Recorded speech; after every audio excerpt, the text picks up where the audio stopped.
अब यहाँ पे बारी आती है कि कपिंग किस तरीके से इस साइटोकाइनिन और प्रोस्टाग्लैंडिन को रिलीज कर देता है। यानी अगर हम ये बात करें कि कपिंग थेरेपी क्या है, तो cupping therapy is a technique in which we use the different types of cup made up of different material, either it was glass or plastic or bamboo, though which we can just create a negative pressure to create a vacuum under the cup so that it will suck in the muscles or local tissue, and it along with suck in the capillary circulation, so that capillary circulation beneath the surface of the cup will increase। और जब भी हम उस cup को release करेंगे it will just create the flush out effect. यानी हम एक तरीके से जहां भी पेन हो रहा था उसको सकिन कर लिए।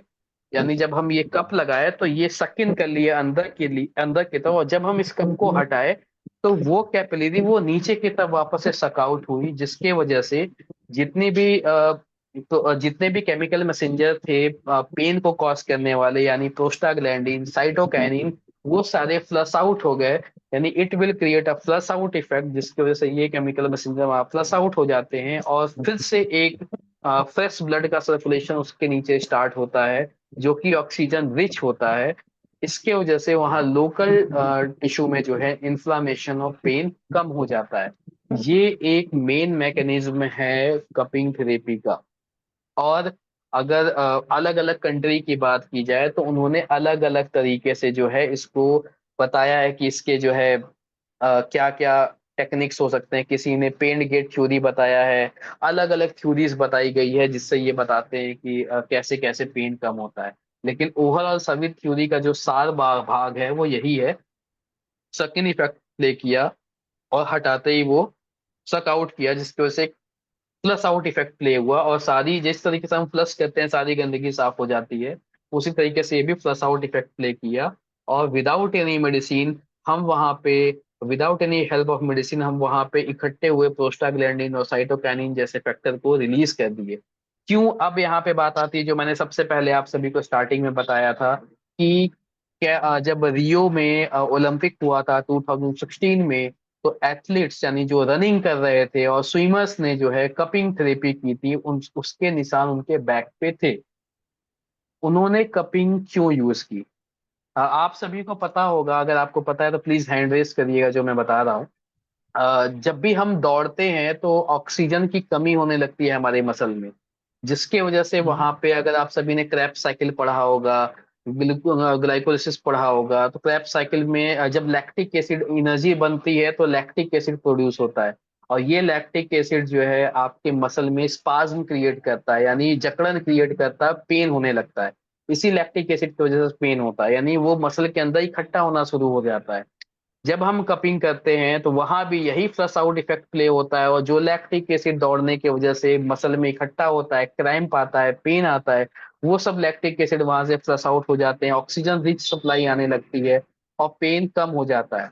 तो जब भी स्विमर स्विमिंग करते हैं, लंबे समय तक वो स्विमिंग करते हैं या दौड़ते हैं, उसके बाद जब उनके पैर में पेन होने लगता है तो वो इन थेरेपीज का यूज करके विदाउट एनी मेडिसिन अपने बॉडी को वापस से हील कर लेते हैं। क्योंकि वो जब दौड़ने जाते हैं, स्विमिंग करने ओलंपिक में जाते हैं, तो एक उनका ब्लड टेस्ट भी होता है जहाँ ये देखा जाता है कि सामने वाले ने कोई मेडिसिन खा के तो नहीं दौड़ने आया है या कोई मेडिसिन लेके तो दौड़ने नहीं आया है। ऐसे में वो कोई पेन किलर भी यूज नहीं कर सकते। तो ऐसे में ये थेरेपी बहुत इंपॉर्टेंट रोल प्ले करती है। Without any medicine muscle tone भी अच्छा हो जाता है, मसल की स्ट्रेंथ भी बढ़ जाती है, और साथ ही साथ जो लोकल उनको पेन हो रहा होता है due to the production of the lactic acid during running, वो सारी चीजें वहां से फ्लश आउट हो जाती हैं और रिजल्ट अच्छा देखने को मिलता है। यहाँ तक समझ में आया सभी को? Yes sir. ठीक है। तो इंट्रोडक्शन यही था कि pain can be described as any physical और मेंटल सफरिंग और डिस्कम्फर्ट जो इलनेस और इंजरी में होता है। और सबसे ज्यादा जो हम पेन देखते हैं वो मस्कुलो स्केलेटन और न्यूरो मस्कुलर पेन देखते हैं। यानी मसल में डैमेज अगर हो जाता है या स्केलेटन अगर बोन वगैरह में डैमेज होता है तो वहाँ मस्कुलो स्केलेटल पेन देखने को मिलता है। कई बार न्यूरो मस्कुलर पेन देखने को मिलता है, यानी जब नसें दबने लगती हैं, जिसे हम कहते हैं सार्टिका, सर्वाइकल, इन सारे केसेस में जब नर्व सप्लाई जिस एरिया में हो रही है वो दबने लगती है, वो कंप्रेशन आने लगता है, तो उसकी वजह से जो पेन होता है वो न्यूरोमस्कुलर पेन में आता है, यानी आर्थराइटिस, सार्टिका, लंबर स्पॉन्डिलोसिस, ये सारे जो अलग अलग तरीके के पेन है, ये सब मस्कुलर स्केलेटल और न्यूरोमस्कुलर पेन के अंतर्गत आते हैं। आयुर्वेदा यह कहता है कि वात दोष अगर बढ़ जाता है तो वो पेन का कारण होता है, वात ही पेन का कारण होता है, और वात दोष को अगर कंट्रोल कर लिया जाए तो पेन सबसाइड कर लेगा। इवन प्रैक्टिस में भी देखा जाता है कि जो जटिल एवं असाध्य रोग होते हैं, अगर वात वाले रोगों को अगर कंट्रोल करना आप सीख जाएंगे तो समझ जाइए आप सबसे बड़े वैद्य हो जाएंगे, यानी सबसे अच्छा वैद्य जो वात पे कंट्रोल कर लिया वो हर एक चीज पे कंट्रोल कर सकता है। यही एक चीज है जो सभी चीजों को डिस्टर्ब करने वाली होती है, एक जगह से दूसरी जगह ले जाने वाली होती है। कपिंग थेरेपी की बात की, जैसा अभी हमने पढ़ा, वैक्यूम कप, हिजामा, हॉर्न, सिंगी, ब्लड कपिंग, ये सारी चीजें अभी हम पढ़ के ही आ रहे हैं। रक्त मोक्षण को भी हमारे आयुर्वेद में सल्तनत में अर्ध चिकित्सा के तौर पे बताया गया है, अभी हम इसके बारे में भी पढ़े। कपिंग थेरेपी जो है क्या होती है, यानी कप को डायरेक्टली जो है स्किन पे अप्लाई किया जाता है, उस तरीके से कपिंग थेरेपी की जाती है। पेन रिलीफ करने में ये बहुत ही कारगर होती है। मिनिमम साइड इफेक्ट और मैक्सिमम बेनिफिट के साथ होता है। मिनिमम साइड इफेक्ट क्यों बोला गया यहाँ पे, क्योंकि जो कॉस्मेटोलॉजिकल इरर देखने को मिलता है, यानी रेडनेस देखने को मिलती है, और जो कई बार ब्लिस्टर्स वगैरह आ जाते हैं, अभी हम आगे देखेंगे, तो कई बार जो ब्लिस्टर्स वगैरह आ जाते हैं वो देखने को मिलते हैं। तो कई बार जो है गलती से ही सही कुछ साइड इफेक्ट्स होते हैं, लेकिन ज्यादा से ज्यादा बेनिफिट होता है इसमें। इस तरीके की ये नॉन इन्वेजिव थेरेपी, यानी बहुत ज्यादा इसमें कट वगैरह लगाने की जरूरत नहीं पड़ती है। बहुत रेयर केस में कट लगाने की जरूरत पड़ती है। अब बात करते हैं टेक्निक के बारे में कि किस किस टेक्निक से हम कपिंग जो है कर सकते हैं। उसके टाइप्स के अगर बारे में बात किया जाए कि कपिंग के कितने टाइप होते हैं, तो टेक्निक के हिसाब से ड्राई कप, वेट कप और मसाज कप होता है। अगर पावर ऑफ सक्शन के अकॉर्डिंग अगर बात किया जाए, तो लाइट प्रेशर, या अभी थोड़ी देर पहले हम प्रेशर की बात कर रहे थे, तो यहाँ वो बात आती है कि पावर ऑफ सक्शन क्या है कपिंग का। तो अगर आप लाइट पावर से यूज कर रहे हैं एक वो तरीका है, मीडियम सक्शन पावर यूज कर रहे हैं वो एक तरीका है, स्ट्रॉन्ग सक्शन पावर यूज कर रहे हैं वो एक तरीका है। मेथड की बात की जाए तो मेथड के भी तरीके से तीन तरीके की कपिंग हो गई, फायर कपिंग हो गई, मैनुअल कपिंग हो गई, इलेक्ट्रिक कपिंग हो गई। आप सभी में से अगर किसी ने इलेक्ट्रिक कपिंग देखी है तो प्लीज वीडियो ऑन करिए और माइक ऑन करिए, जरूर बताइए कि इलेक्ट्रिक कप आपने देखा है क्या। किसी ने इलेक्ट्रिक कप देखा है, प्लीज बताएं। नहीं सर, मैंने नहीं देखी। ओके ओके, ठीक है सर, मैं वीडियोस जो है डाल दूंगा इलेक्ट्रिक कप के। हालांकि मैं भी यूज नहीं करता हूँ, ऐसे यूज करने की जरूरत नहीं पड़ती, और थोड़ी कॉस्टली भी आती है वो, 35,000, 25,000, 20,000 ऐसे वो स्टार्ट होती है। इतने में तो आप अगर ये कप लेना चाहेंगे तो इसके दो दो सेट आ जाएंगे। बेसिकली इलेक्ट्रिक कप क्या है कि एक छोटी सी मशीन होती है, जिस तरीके से एक नेबुलाइजर मशीन होती है, सेम उसी तरीके से एक मशीन होती है। उसके अंदर फैन लगा होता है, वो जो है हवा को खींच रहा होता है, जस्ट लाइक एग्जॉस्ट फैन, वो एक हवा को खींच रहा होता है। और उसमें से एक ट्यूब लगी होती है, वो जाके इसी कप के ऊपर आके लगती है, इस कप के ऊपर आके लगती है। इससे क्या है कि जो हम ये गन से सकिंग कर रहे हैं, यानी इस ये गन लगा के अगर हम ऐसे सक कर रहे हैं, तो ये हमें हाथ से नहीं करना पड़ता, वो मशीन चलती रहती है, नेबुलाइजर की तरह मशीन होती है, उसके पाइप को यहाँ लगा दीजिए, वो ऑटोमेटिक इसको खींच लेगी। उसमें क्या होता है कि आप पावर सेट कर सकते हैं, अगर आपने एक पावर सेट कर दी तो आप उतने ही पावर पे वो सक कर रही होगी। क्यों इलेक्ट्रिक कप का यूज किया जाता है, आपको एक मैं क्लोज चीज बताता हूँ। आप अगर आप सभी को दिख रहा होगा, हेयर्स जब होते हैं और जब इसका सरफेस बॉडी के साथ कांटेक्ट में आता है, जिनको बहुत ज्यादा हेयर्स होते हैं, या तो जैसा भी सर ने बताया कि एलोपेशिया के भी केसेस में जो है कपिंग की जाती है। तो जिनको बाल नहीं है या जिनको बाल कम आ रहे हैं, अगर आपको उनको ब्लड कपिंग करनी है सर पे, तो उनको ये बोलना पड़ता है आप पूरे बाल क्लियर करा के आइए, पूरा बाल साफ करा के आइए, क्योंकि इस बाल के ऊपर कप नहीं लग पाएगा।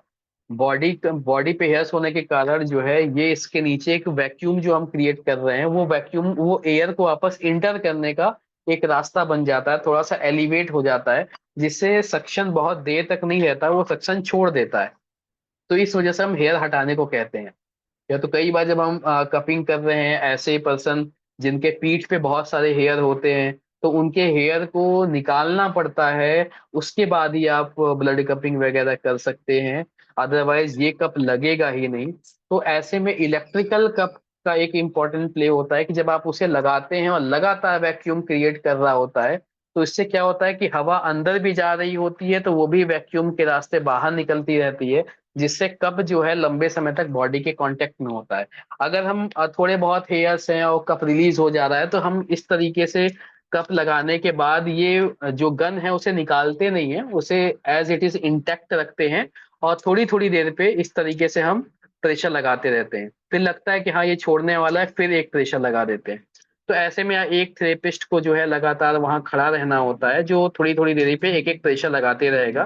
तो इससे क्या होता है कि वो एयर निकल रहा है तो वो दोबारा से सक इन हो सक आउट हो जाएगा। तो इस वजह से जो है ये इलेक्ट्रिक कप का यूज किया जाता है। टेक्निक की बात की जाए तो dry cupping, wet cupping, massage cupping, ये तीन तरीके की टेक्निक है। इसको मैं वीडियो के माध्यम से बना के, जैसे कुछ कुछ वीडियोस मैंने आज भेजे हैं, उसी तरीके से मैं वीडियो बना के भेज दूंगा। ड्राई कप का मतलब होता है आप बिना ऑयल लगाए सिर्फ ये स्किन के कांटेक्ट में एज इट इज लगा के अगर कपिंग कर रहे हैं, it is a type of dry cupping. अगर ब्लड निकाल रहे हैं तो it is a type of wet cupping, blood cupping, हिजामा, आप कुछ भी कह सकते हैं इसे। और अगर मसाज कपिंग कर रहे हैं, कई बार क्या होता है कि जब स्टिफनेस बहुत ज्यादा बढ़ जाती है, आप ये स्ट्रक्चर देख रहे हैं, ये बैकबोन है, बैकबोन के अलोंग विथ जो है दो लिगामेंट नीचे उतरते हैं, जिसको लिगामेंटम फैलमम कहा जाता है। वो दो लिगामेंट कुछ इस तरीके से इसको सपोर्ट करते हैं बैकबोन को। कई बार क्या होता है जब बोन में दिक्कत आनी शुरू होती है, या बोन बॉडी का लोड जो है बियर नहीं कर पाता है, ऐसे केस में क्या है, इसके अगल बगल के जो लिगामेंट होते हैं, यानी लिगामेंट फैलमम जो होता है, वो बैंड होती है चौड़ी सी, वो स्टिफ होना शुरू हो जाती है, यानी वो लोड अपने ऊपर लेना शुरू कर देती है, जिसकी वजह से ये स्टिफनेस होने लगती है। और ऐसे में जब आप पेशेंट के वर्टिबल कॉलम के अगल बगल आप टच करके देखेंगे, तो वहां पे बहुत ज्यादा स्टिफनेस देखने को मिलेगी।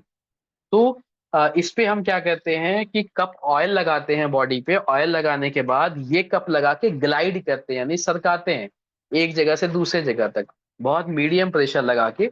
तो इससे क्या होता है कि ये जो स्टिफनेस है वो कम होने लगती है। तो इस तरीके के ग्लाइडिंग करने के तरीके को हम मसाज कपिंग भी कहते हैं। पावर ऑफ सक्शन की बात की जाए तो लाइट, मीडियम और स्ट्रांग प्रेशर होता है। अभी मैंने आपको बताया था कि अगर आप किसी डेलिकेट पोर्शन पे अगर आप कपिंग कर रहे हैं, यानी कुछ ऐसे पोर्शन पे आप कपिंग कर रहे हैं जो बहुत ही सेंसिटिव पार्ट है, यानी नेक के अराउंड, फेस के अराउंड अगर आप कपिंग कर रहे हैं, इंटरनल थाई के अंदर साइड में अगर आप कपिंग कर रहे हैं, मीडियल साइड में अगर थाई पे कपिंग कर रहे हैं, तो ये एक बहुत सॉफ्ट और डेलिकेट स्किन है, और इस पे पेन ज्यादा होगा अगर बहुत ज्यादा प्रेशर लगा देंगे तो यहाँ पे प्रेशर का बहुत ज्यादा इंपॉर्टेंस होता है। ऐसे में ये कप है। अगर आप अब ये देखिए, पॉइंट की बात करते हैं, 2 पॉइंट, 3 पॉइंट, 4 पॉइंट, 5 पॉइंट, यानी अगर आपने इसे पूरा एक बार सक किया तो ये हुआ सिंगल पॉइंट, 1 पॉइंट।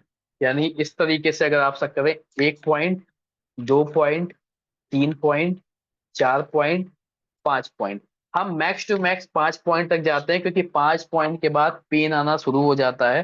5 पॉइंट तब जाते हैं जब बहुत स्ट्रॉन्ग कपिंग करना होता है, यानी 5 point means 5 time full suction. इस सक्शन गन को आप ध्यान से देखिए, इसको आधा नहीं सक करना है, आधा नहीं चलाना है, इसको पूरा ऊपर बॉडी तक चलाना है। अगर आपने पूरा टच किया तो ये 1 पॉइंट हुआ, 2 पॉइंट, 3 पॉइंट, 4 पॉइंट, 5 पॉइंट। यानी इस तरीके से आपको पॉइंट का यूज करना है। नॉर्मली जब हम कपिंग करते हैं एक हेल्दी पर्सन में, तो 3 पॉइंट तक ही यूज करते हैं। अगर थोड़ा पेन ज्यादा है तो 4 पॉइंट यूज करते हैं, 5 पॉइंट वेरी रेयर केस में यूज करते हैं, जैसे कि एवेस्कुलर नेक्रोसिस और स्कोलियोसिस जैसे कंडीशन में, जब बोन टेढ़ी मेढ़ी होने लगती है, उसको एक लाइन में अलाइन करना होता है, तो वहां पे हम 5 पॉइंट का यूज करते हैं। सैक्रोइलियाइटिस ग्रेड 1, ग्रेड 2, ग्रेड 3 जैसे कंडीशन में भी हम जो है 5 पॉइंट का यूज करते हैं। अदरवाइज जो है 3 to 4 पॉइंट्स में ही काम हो जाता है। अगर आप नेक के अराउंड चल रहे हैं तो याद रखिएगा कि बहुत ज्यादा आपको प्रेशर यूज नहीं करना है, यानी 1 से 2 पॉइंट में ही करना है। कई बार क्या होता है, पेशेंट बताता है सर सर्वाइकल है मुझे, और इस रीजन में पेन हो रहा है नेक के, तो यहाँ पे आप मर्म चिकित्सा भी कर सकते हैं, साथ ही साथ यहाँ पे हल्का ऑयल लगा के मसाज भी कर सकते हैं, और कप भी लगा सकते हैं अलोंग विद द पेन। यानी जिस रूट पे पेन हो रहा है वहां पे आप एक एक दो प्रेशर पे कप लगा सकते हैं। एक स्टूडेंट है, उससे गलती हुई थी, उसने नेक के एरिया पे 3 to 4 पॉइंट लगाया था, जिसकी वजह से पेशेंट जो है थोड़ी देर के लिए बेहोश हो गया था।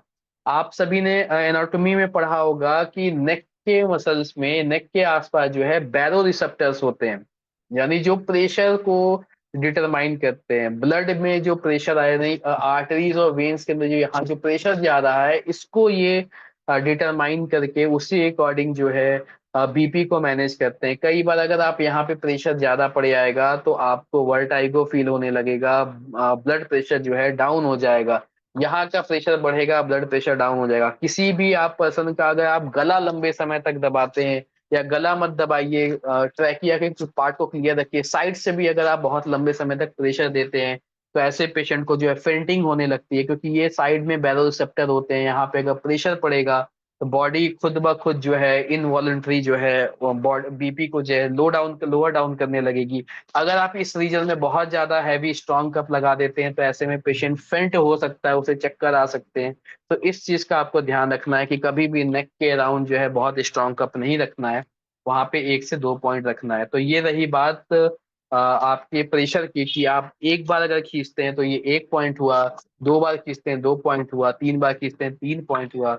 नॉर्मली हम 2 से लेके 3 या 4 पॉइंट तक जाते हैं। 5 पॉइंट तभी यूज करते हैं जब पेशेंट को बहुत ही ज्यादा पेन हो रहा हो, क्रोनिक कंडीशन हो, कोई क्रोनिक बीमारी हो, like AVN, like sacroiliitis, like scoliosis, जिसमें बोन जो है टेढ़े मेढ़े हो जाते हैं। ऐसे केस में ही जो है हम 5 पॉइंट का यूज करते हैं। ये देखा गया है कि जब स्टूडेंट नए नए सीख के जाते हैं कप, या अगर आप किसी भी थेरेपिस्ट को अपने क्लिनिक पे अपॉइंट करते हैं, तो नए नए में क्या होता है, बड़ा शौक रहता है कपिंग करने का, कि कहीं 3 पॉइंट लगा दिया, कहीं 4 पॉइंट लगा दिया, कहीं 2 पॉइंट लगा दिया। ऐसे में कभी आपको रिजल्ट नहीं मिलेंगे।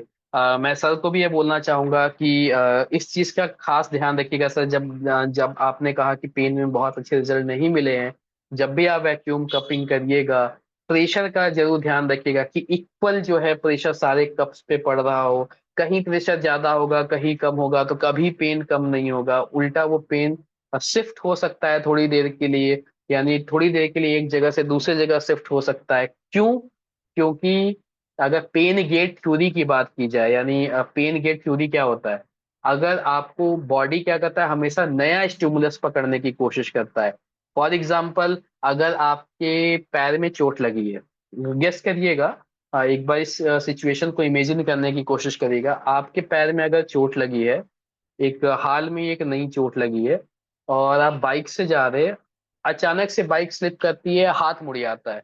उस समय हाथ मुड़ने वाला दर्द जो है ना, आपको ज्यादा समझ में आएगा, भले ही आपके पैर में कितनी भी ज्यादा चोट लगी हो। जी कारण जी। क्या है कि बॉडी हमेशा जो है नया स्टिमुलस पकड़ता है। इट विल ऑलवेज कैच और सेंड द न्यू स्टिमुलस। तो होता क्या है कि जब कई बार ये बोला जाता है कि ये एक स्यूडो साइंस है, या स्यूडो स्यूडो कुछ नहीं है, सिर्फ मिमिक कर रहे हैं। मिमिक सिर्फ हम लोग नहीं कर रहे हैं, मिमिक तो एलोपैथी डॉक्टर्स भी करते हैं। तो ये कोई गलत चीज नहीं है। आप बॉडी को मिमिक करके ही तो आप ट्रीटमेंट कर रहे हैं, तो it is not a pseudo science. आप भी एलोपैथी में भी कई सारी ऐसी मेडिसिन होती हैं, जो पेशेंट आते हैं बोलते हैं डॉक्टर साहब मुझे दवा दीजिए, हम ठीक हो जाएंगे। तो कई पेशेंटों को ऐसे होता है कि उनको सिर्फ दवा दे दिए, तो प्लेसिबो यूज किया जाता है। यानी वो दवाई नहीं होती है, सिर्फ वो मल्टीविटामिन होती है, और पेशेंट को ये बोल के दिया जाता है ये लो दर्द की दवा। तो वो खाता है, उसे लगता है दर्द की दवा है, वो खाता है, वो सही हो जाता है, वो सोच के ही सही हो जाता है। तो ये प्लेसिबो हुआ। तो कई बार ये प्लेसिबो इफेक्ट प्ले करता है। यानी जब भी कपिंग की जाती है, और जब गलत तरीके से कपिंग की जाती है, कहीं ज्यादा प्रेशर डाला जाता है, कहीं कम प्रेशर डाला जाता है, तो ऐसे में क्या होता है कि कमर में तो आपके दर्द रहता है, लेकिन आपने 5 पॉइंट डाल दिया कमर के ऊपर, और 2 पॉइंट इधर उधर, कहीं 3। तो बॉडी क्या करती है कि उसको सबसे ज्यादा प्रेशर पहले वाले पॉइंट पे लग रहा है, जहां पे आपने 5 पॉइंट का प्रेशर लगाया है, जो कि कमर दर्द से भी ज्यादा है। तो बॉडी उस प्रेशर को स्टिमुलेट करती है और उसको रिकॉग्नाइज करने की, नए स्टिमुलस को रिकॉग्नाइज करने की कोशिश करती है। ऐसे में ये होता है कि पेशेंट को कुछ समय तक दर्द कम लगता है, वो कहेगा हाँ डॉक्टर साहब कम है दर्द, पहले से तो कम है, लेकिन फिर तीसरे दिन आएगा वो बोलेगा कि डॉक्टर साहब दर्द बढ़ गया है। यानी जब तक वो स्टिमुलस आपने दिया था, जब तक वो काम किया, तब तक तो उसे पेशेंट को आराम मिला, लेकिन जैसे ही वो स्टिमुलस एंड हुआ, वापस से जो पुराना स्टिमुलस था, बॉडी उसको रिकॉग्नाइज करना शुरू कर देती है। तो कई बार यही दिक्कत होती है कपिंग में कि डॉक्टर्स कपिंग तो करते हैं, बट बाद में ये होता है कि डॉक्टर साहब मैं कपिंग करता हूँ लेकिन पेन में रिजल्ट कम मिलता है, या पेशेंट रिजल्ट मिलता है लेकिन पेशेंट कुछ समय बाद आके ये कहता है कि डॉक्टर साहब मुझे रिजल्ट मिला था लेकिन वापस से वैसे ही पेन होने लगा। तो ये एक इम्पॉर्टेंट पार्ट है, जब हम कपिंग का जो सक्शन प्रेशर है वो हम जब इक्वल नहीं रखते तो ऐसी चीजें देखने को मिलती है। तो हमेशा ध्यान रखिएगा कि जब भी आप प्रेशर लगा रहे हैं बीमारी के अकॉर्डिंग, कि अगर किसी को बैक पेन है, आपको लगता है कि नहीं वहां पे बहुत ज्यादा बैक पेन है और 3 पॉइंट प्रेशर लगाना है, तो लेट क्लियर कि वो 3 पॉइंट आपने सभी कप पे लगाए हैं। ऐसा ना हो कि ऊपर वाले पे आपने 4 लगा दिया, नीचे पे 2 लगा दिए, कहीं 3 लगा दिया, तो ऐसे में वो काम नहीं करेगा। आप अलग अलग तरीके से सीक्वेंस में कर सकते हैं, यानी अगल बगल के जो कप लगाए हैं वो 4 के लगाए, उसके ऊपर आपने 3 के लगाए, उसके ऊपर आपने 2 के लगाए, इस तरीके से लगा सकते हैं। लेकिन इरेगुलर है कि ये वाला 4 है, बगल वाला 1 पॉइंट पे है, इधर वाला 3 पॉइंट पे है, इधर वाला 2 पॉइंट पे, इस तरीके से नहीं लगाना है। हमेशा इक्वल एक सिस्टमेटिक वे में इस कप को लगाना है। तो यहाँ प्रेशर का बहुत ज्यादा इंपॉर्टेंस होता है, और इसी वजह से जो है कपिंग में रिजल्ट देखने को नहीं मिलते, क्योंकि प्रेशर वहां पे डिफरेंट होने लगता है। यहाँ तक समझ में आया, आगे बढ़े। हाँ सर, आगे यस बढ़िए। सर। ओके। जी बॉस। हाँ तो आगे बढ़ते हैं। कपिंग जो है एक स्मॉल कप होता है, फिर वही चीज स्मॉल कप होता है जिसको हम एक बॉडी सरफेस पे रखते हैं, वैक्यूम क्रिएट करते हैं। ये कनकेव कैविटी है जो कि रखा जाता है, वही सारी चीजें हैं। हाँ, कप को कितने देर तक रखना चाहिए, तो मैक्स टू मैक्स 5 मिनट से लेके 20 मिनट तक भी कप रखे जा सकते हैं। बस ये ध्यान देना है कि प्रेशर कितना है। अगर आपने 4 पॉइंट का प्रेशर रखा है तो ज्यादा से ज्यादा आप 7 से 10 मिनट रखिएगा, क्योंकि उसके ऊपर रखेंगे तो छाले आ सकते हैं। कैसे छाले आते हैं वो भी अभी हम आगे इमेज में दिखाएंगे। तो छाले आ सकते हैं, इसका ध्यान देना है। अगर आप 1 या 2 या 3 प्रेशर रखें तो आप 15 मिनट तक भी कप स्किन पे छोड़ सकते हैं, छाले नहीं आएंगे, रिजल्ट अच्छे देखने को मिलेंगे।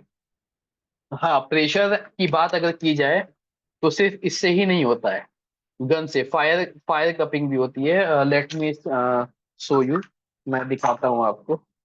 शुभम जी।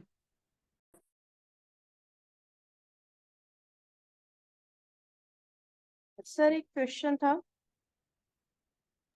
जी बताइए मैम। सर, हाँ सर मुझे ये पूछना था कि जैसे हम कपिंग में कई बार जो लगा करके छोड़ देते हैं 5 मिनट 10 मिनट के लिए, उसमें और जो तुरंत हम लगा करके और विद इन सेकेंड या विद इन मिनट निकाल लेते हैं, उन दोनों में रिजल्ट में क्या अंतर आता है बेसिकली?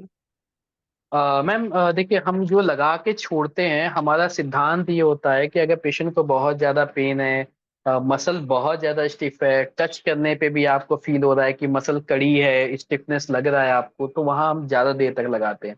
लेकिन अगर कई बार पेशेंट, जैसे हेल्दी पेशेंट आ गया कि मुझे जस्ट कपिंग करानी है हेल्दी रहने के लिए, यानी पूरे बॉडी में ब्लड सर्कुलेशन अच्छा हो जाए, कई बार हेल्थ के पॉइंट ऑफ व्यू से भी पेशेंट आपके पास आते हैं, या बहुत एक्यूट सा पेन है। हालांकि हम लोग एक्यूट पेन में अवॉइड करते हैं, लेकिन कुछ ऐसे पेन है एक्यूट से, क्या अचानक से पैर में दर्द उठ गया, तो उसमें हम तुरंत तुरंत लगा के तुरंत तुरंत कप हटा देते हैं। बस यही एक मेन चीज है, बहुत दोनों में अंतर यही होता है। बाकी सेम एक जैसी बीमारी में अगर हम लगा लगा के हटाएंगे तो अगर पेन ज्यादा है, आपने जल्दी हटा दिया, तो रिजल्ट नहीं मिलेंगे। तो जैसे बैक पे अगर हम करते हैं तो मैक्सिमम क्या टाइमिंग रखना चाहिए? 5 मिनट और 10 मिनट, या फिर और depending most upon the important? Severity of the pain ma'am. हाँ जी। और मैं सर मुझे ये पूछना था कि जैसे थिन पेशेंट होता है और थिक पेशेंट होता है, हम्म। जैसे हम्म। मसल किसी में बहुत कम होता है, बहुत या बहुत ज्यादा थिक पेशेंट हो, उन दोनों में क्या अंतर आता है बेसिकली? और उन दोनों में टाइमिंग का और बाकी चीजों का क्या ध्यान रखना है? अगर हेल्दी हाँ पेशेंट है मैम, तो कैसे रखेंगे? और ये हाँ अच्छा जी। क्वेश्चन है मैम। जब भी पेशेंट हेल्दी होता है तो हमें दो चीज का बहुत ध्यान रखना है, कि अगर पेशेंट हेल्दी है तो जाहिर सी बात है कि हमें प्रेशर बहुत स्ट्रांग देना होगा। लेकिन ऐसे पेशेंट में जो हेल्दी पेशेंट में स्ट्रांग कपिंग करने के एक डीमेरिट भी मिलते हैं। पहला प्लस पॉइंट ये मिलता है कि जो जिस वजह से उसको दर्द हो रहा है बैक पेन में, वो तो ठीक होने लगता है। लेकिन स्ट्रांग कपिंग जब हम करते हैं तो नीचे के जो फैट सेल्स होते हैं वो टूट जाते हैं। वो येलो येलो ग्लोबुलर जो है गुच्छे में जो सेल्स होते हैं फैट के सेल्स, वो टूटने लगते हैं। तो जिसके वजह से कुछ समय बाद ना कपिंग के बाद पेशेंट ये बोलेगा कि सर आपने यहाँ कपिंग किया था, अब मेरा कंधे का दर्द तो खत्म हो गया लेकिन मैं यहाँ छूता हूँ तो मुझे पेन रहता है। तो ये चीज आप वहां देख सकते हैं। हालांकि वो जो हेल्दी पेशेंट है उनके में स्ट्रॉन्ग कपिंग करनी है, जो लीन एंड थीन है उनके में लाइट कपिंग करनी है। बस इतना ध्यान रखना है, क्योंकि स्ट्रांग आप नहीं करेंगे तो उन्हें कुछ भी फील नहीं होगा, पेन भी नहीं जाएगा, वो फैट लेयर तक ही रह जाएगा। लेकिन हाँ, उसके एक डीमेरिट भी रहते हैं। जब भी पेशेंट बहुत ज्यादा हेल्दी आता है तो हम उन्हें बता देते हैं कि देखिए मैं आपका कपिंग कर रहा हूँ, स्ट्रांग कपिंग ही करना पड़ेगा। बट कुछ समय तक आपको ऐसा लग सकता है कि कपिंग के बाद भी जो है आपके बॉडी में पेन है, वो बॉडी पेन नहीं रहेगा। आपका जो हाथ उठाने या पैर मूव करने में जो दर्द है वो तो ठीक हो जाएगा, लेकिन आप हाथ रखेंगे या उस करवट अगर आप सोएंगे तो थोड़ा आपको डिस्कम्फर्ट लगेगा। वो भी बहुत ज्यादा दिन नहीं, 7 से 10 दिन लगेगा। ऐसे में हम कपिंग करने के बाद कुछ ऑयल वगैरह उन्हें दे देते हैं, जिससे वो लगाएंगे तो ज्यादा फील नहीं होता है। हाँ, एक प्लस इफेक्ट भी देखने को मिलता है कि अगर ऐसे फैटी पेशेंट अगर बार बार आते हैं तो लंबे समय तक अगर फायर कपिंग की जाए तो थोड़े बहुत उनके फैट रिडक्शन भी देखने को मिलते हैं। सर एक मेरा क्वेश्चन था। जी जी sir. Good evening sir. Good sir evening, good evening. मैं ये बोल रहा था, जैसे कि हम सर्जिकल ब्लेड से जब कट लगाते हैं एंड उसके बाद जब हम अप्लाई कर देते हैं उस पे कपिंग अपना, और जब उसको जब हम्म, निकालते हैं तो एक छोटा सा लिम्प टाइप रह जाता है। तो हम्म। वो सर कब तक रहता है, एंड सर मतलब उसको कैसे हटा सकते हैं जल्दी से जल्दी, जो रह जाता है हाँ कभी हाँ कभी। सर, ये सर बहुत इंपॉर्टेंट पार्ट है हमारे हाँ जी। ब्लड कपिंग का। मैं अभी इस पे आऊंगा सर, बहुत अच्छा। डिटेल्ड में आऊंगा। ओके ठीक ओके है, सर। क्योंकि ये बहुत इंपॉर्टेंट पार्ट है। आपने जी बहुत अच्छा चीज पूछा है। अभी मैं यहाँ पे बताऊंगा आगे चल के कि सर्जिकल ब्लेड से जो हम कपिंग करते हैं, ब्लड कपिंग जी करते हैं। और कई बार मैं बेसिकली जो है लेंसेट यूज करता हूँ। जो डायबिटीज, जो शुगर चेक करने वाली निडल आती है, छोटी ब्लू वाली निडल आती है, उसको जी टर्न करके ट्विस्ट करके ओपन करते हैं, मैं उसे यूज करता हूँ। तो इन दोनों में अंतर क्या है वो मैं आपको अभी बताऊंगा सर। इसके बारे में ये अच्छा पॉइंट है, इस पे डिस्कस करेंगे। जी सर। शुभम, वो फायर ऑन करता हूँ। Good evening sir. सर एक गुड क्वेश्चन था। इवनिंग मैम, बस मैं सर एक बार दिखा देता हूँ फिर मैं ओ क्वेश्चन यस लेता हूँ। सर। हाँ, ये आप देख सकते हैं कि ये फायर जो है इस तरीके से हम स्पंज होल्डर में स्पंज लगाते हैं और उसके बाद जो है इसे बर्न करते हैं और हम ये वैक्यूम क्रिएट करते हैं। तो जब हम धीमे से ले जाते हैं और ज्यादा देर तक अगर फायर जो है लंबे समय तक इसके कांटेक्ट में है, तब स्ट्रांग प्रेशर बनेगा। या तो आपका कॉटन नया हो, यानी ये कॉटन बॉल नया है, आप ये देख सकते हैं कितने अच्छे तरीके से ये फायर जल रहा है। तो जितना स्ट्रांग ये फायर होगा, उतनी स्ट्रांग फायर कपिंग में स्ट्रांग प्रेशर क्रिएट होगा। अगर ये फायर जितना वीक होगा, उतना ही कम प्रेशर क्रिएट होगा। कई बार क्या होता है कि आप नया कॉटन बॉल यूज कर रहे हैं, ज्यादा आग है तो हम क्या करते हैं, बहुत जल्दी इसे निकाल लेते हैं। तो ऐसे में कम फायर क्रिएट होता है। लेकिन हम धीमे से अंदर ले गए, अब निकाले, इसके बाद जल्दी से अगर रख देते हैं तो बहुत ज्यादा वैक्यूम क्रिएट होता है। यानी यहाँ आपने एयर को खत्म कर दिया, जला के इंड कर दिया, वैक्यूम जीरो हो गया। जितना स्लो रखेंगे उतना जल्दी इसमें एयर इंटर करेगा, वैक्यूम स्लो हो जाएगी। तो ये ध्यान देना है। नया कॉटन बॉल है, बहुत स्ट्रांग अगर जल रहा है या बहुत ज्यादा आपने स्प्रिट इसमें लगा के रखी है, बर्निंग स्प्रिट, तो बहुत अच्छा वैक्यूम क्रिएट होगा। अगर कई बार क्या होता है कि हमारे पास ये कॉटन बॉल है, हम यूज कर रहे हैं, ये कम हो गया, इस पे ज्यादा आग नहीं जल रही, तो ऐसे में हम ये कहते हैं कि पेशेंट जब भी आता है हमारे पास, नया पेशेंट, तो हम ये कॉटन बॉल चेंज नहीं करते, सेम ही यूज करते हैं। क्योंकि ये हल्का हो चुका होता है जल के, तो ज्यादा प्रेशर नहीं चाहिए। लेकिन जब भी हमें ये लगता है कि नहीं अब हमें बहुत ज्यादा प्रेशर चाहिए, तो ऐसे में हम नया कॉटन बॉल या बहुत मोटा कॉटन बॉल यूज करते हैं, जो स्प्रिट को ज्यादा से ज्यादा सक करके रखे और जलाने पे अच्छा बर्न करे।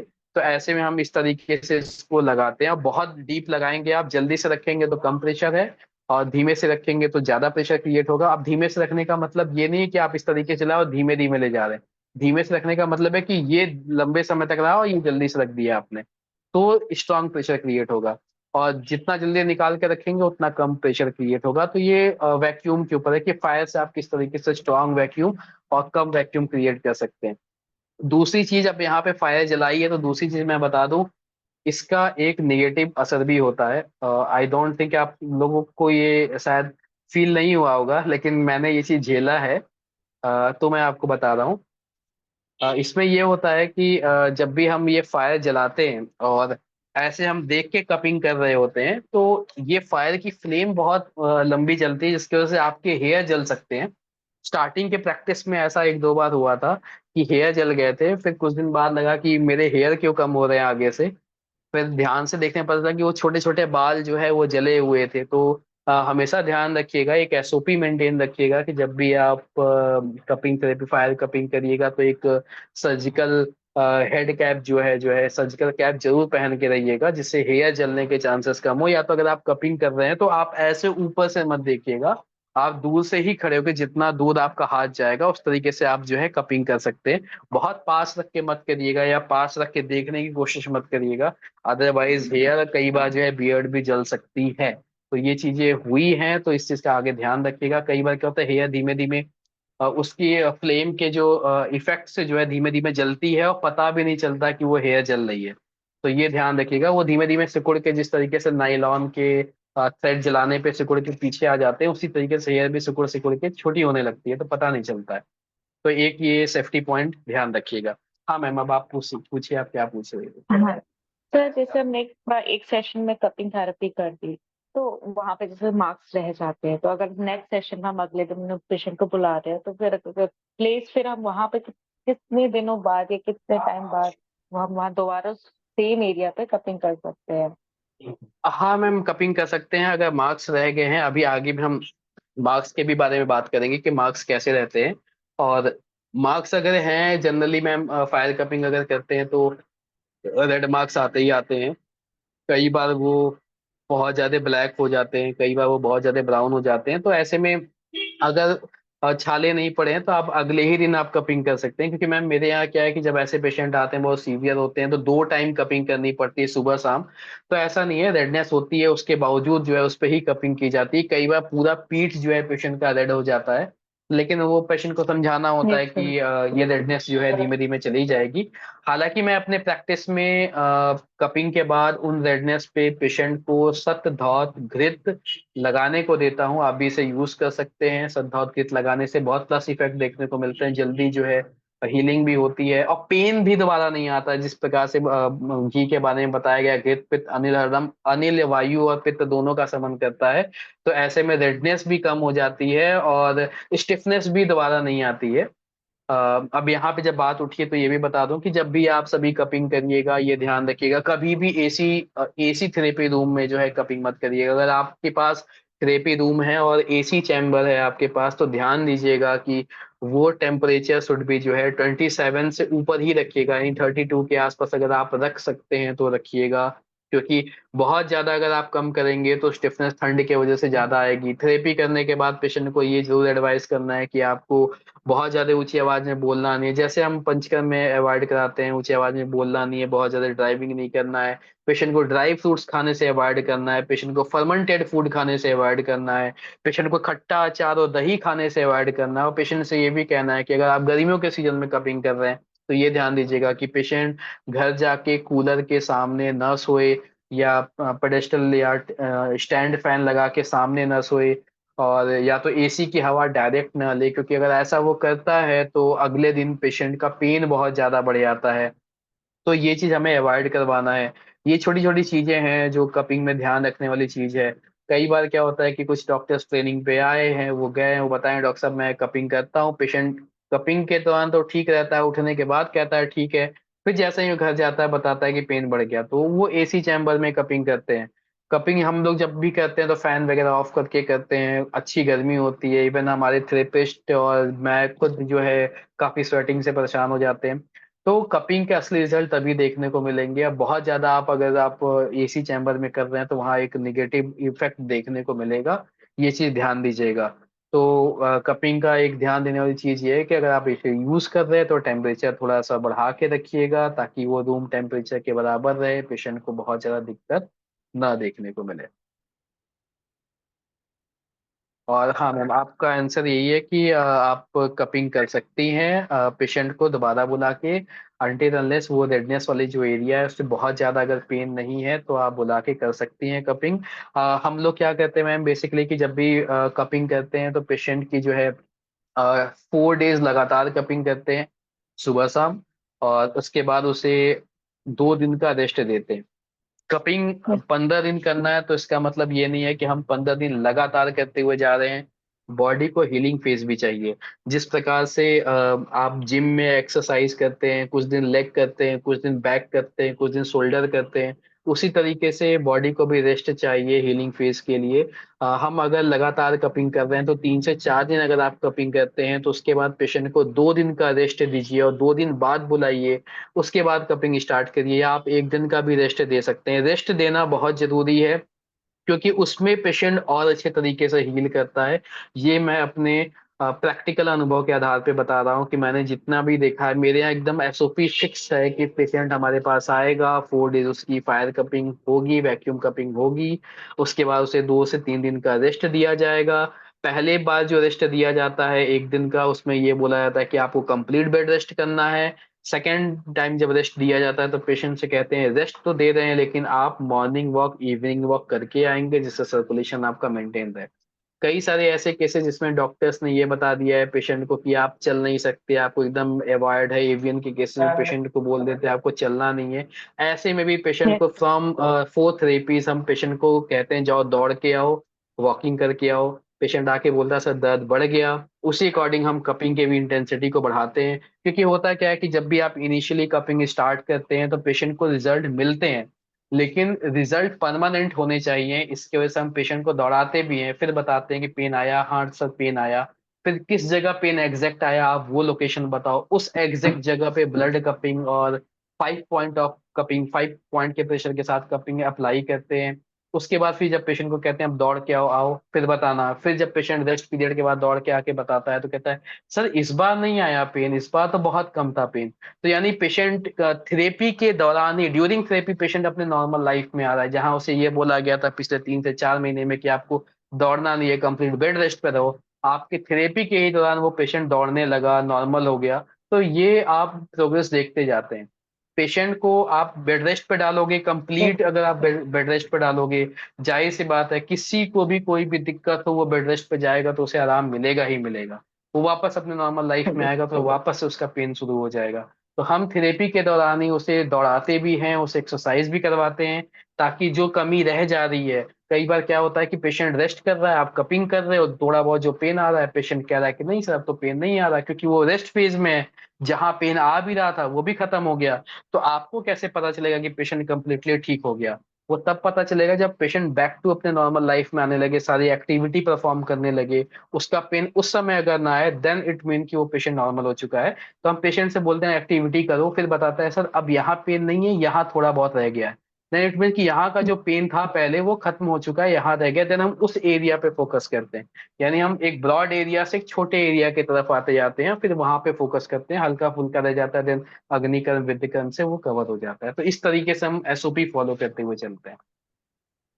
और सर एक कपिंग थेरेपी मैक्सिमम कितने दिन तक एक पेशेंट पे कर सकते हैं? एक तो सिम्टम्स के हिसाब से हम करते हैं कि ठीक है रिलीफ मिल गया है, और हम्म। इन केस कुछ प्रोलॉन्ग डिजीज होती हैं, प्रॉब्लम होती हैं जैसे स्कोलियोसिस इन सब में, तो इसमें कितने लंबे तक ट्रीटमेंट कंटिन्यू कर सकते हैं? मैम सेम जैसा मैंने बताया कि हम कपिंग करते हैं, कुछ समय के लिए रेस्ट देते हैं, फिर बुला लेते हैं। पेशेंट जब लगता है कि हाँ कंप्लीटली ठीक हो गया है तो उसके बावजूद हम 2-3 कपिंग और करके पेशेंट की थेरेपी एंड कर देते हैं। देन आफ्टर हम ये कहते हैं आप हर 15-15 दिन पे आके एटलीस्ट 2 दिन की कपिंग थेरेपी करा लीजिएगा, जिससे आप वापस से रिवर्सल वाले कंडीशन में ना जाए। यानी 15 डेज की थेरेपी के बाद पेशेंट जिस तरीके से अपना हेल्थ रूटीन चेकअप कराते हैं, या हेल्थ रूटीन, अब जैसे पेशेंट दवाइयाँ खाते हैं या जिस तरीके से फ्रूट्स का सेवन करते हैं, उसी तरीके से एक लाइफ स्टाइल में डाल देते हैं पेशेंट को कि आप 15 दिन पे आके एक बार कपिंग करा लीजिएगा जब भी आपको खाली समय मिले। या कभी भी आपको ऐसा लगे कि बहुत ज्यादा, जैसे किसी को बैक पेन है, फिर कभी लगे कि आप बहुत ज्यादा वर्कआउट कर लिए हैं या बहुत ज्यादा आपने एक्सरसाइज की है, बहुत दौड़ भाग हो गई, या आपको लग वाह। रहा है कि आपको लग रहा है कि आपके बैक में जो है पेन आ रहा है, तो ऐसे में आप आके करा लीजिएगा, क्योंकि वो पेन फिर से पुराने वाले प्रॉब्लम को ट्रिगर कर सकता है, आप फिर से पुराने वाले स्टेज में जा सकते हैं। तो ऐसा नहीं है, क्योंकि एक बार कोई नॉर्मल चीज डिस्टर्ब होना शुरू होती है तो वो पहले जैसे तो नहीं हो सकती। अगर वो मस्कुलर है तो हो जाएगी, लेकिन अगर स्केलेटन बोन वगैरह अगर इन्वॉल्व हो गई तो वो पहले जैसे तो नहीं हो सकती, लेकिन उस स्टेज पे ही रोका जा सकता है। तो पेशेंट्स हम ये कहते हैं कि कभी भी आपको ऐसा लगे तो दोबारा आ जाइएगा, एक दो ही थेरेपी सेशन लेना होगा, जिससे आप फिर से नॉर्मल हो जाएंगे, वो प्रॉब्लम बढ़ेगी नहीं। अगर बढ़ेगी तो दिक्कत होगी। तो इस वजह ऐसे हम थेरेपी परफॉर्म करते हैं। जैसा अभी उदय तिल्हार सर ने भी बताया था कि अग्निकर्म कब तक करना है, तो जब तक पेशेंट ठीक ना हो जाए तब तक अग्निकर्म परफॉर्म करते हैं। उसी तरीके से कपिंग थेरेपी भी कब तक करते हैं, जब तक पेशेंट ठीक ना हो जाए तब तक हम कपिंग थेरेपी करते हैं। बस वो हमारे एसओपी के अकॉर्डिंग होता है कि हम बीच में कितने दिन का उसे रेस्ट प्रोवाइड कर रहे हैं। हालांकि मैक्स टू मैक्स ये देखा गया है कि अगर आप ट्वाइस अ डे कपिंग करते हैं तो 15 डेज तक में तो पेशेंट सीवियर भी प्रॉब्लम लेके आता है तो ठीक हो जाता है। उसके बाद बीच बीच में फॉलो अप के लिए 2 से 3 महीने के लिए बोल देते हैं कि बीच में मंथ में 2 से 3 सेटिंग ले लेगा अपने कन्वीनियंस के अकॉर्डिंग। तो इस तरीके से हम मैम कपिंग परफॉर्म करते थैंक यू सर। हैं। हाँ, ओके। आगे बढ़ते हैं तो प्रोसीजर ऑफ कपिंग क्या होता है, आप सभी स्क्रीन पे देख सकते हैं। कपिंग थेरेपी प्रोसेस जो है कुछ एक एसओपी बना के रखा हुआ है, वो मैं आपके सामने बता रहा हूँ। थेरेपिस्ट को असाइन करना है जो पहले जो है पार्ट प्रिपेयर करे, यानी अगर पेशेंट बहुत ज्यादा अगर उसके बैक पे हेयर्स वगैरह हैं तो उसे भी क्लीन कर दे। आज के समय में तो पेशेंट से ही कह दिया जाता है कि आप खुद से जो है हेयर वगैरह अगर हैं तो क्लीन करा के आ जाना।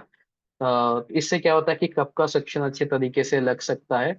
और डिसइंफेक्ट करना है लोकल एरिया को, यानी जब भी आप कपिंग परफॉर्म कर रहे हैं ये सबसे खास ध्यान दीजिएगा कि एज इट इज कपिंग मत कर दीजिएगा, क्योंकि पेशेंट कहाँ से आ रहा है, किस धूल भरे इलाके से आ रहा है, इन्वायरमेंट कैसा है, स्वेटिंग हुई है, हाइजीन मेंटेन किया है कि नहीं मेंटेन किया है, स्किन पे अगर इन्फेक्शन है तो ब्लड कपिंग करने के थ्रू वो इन्फेक्शन सिस्टेमिक हो सकता है।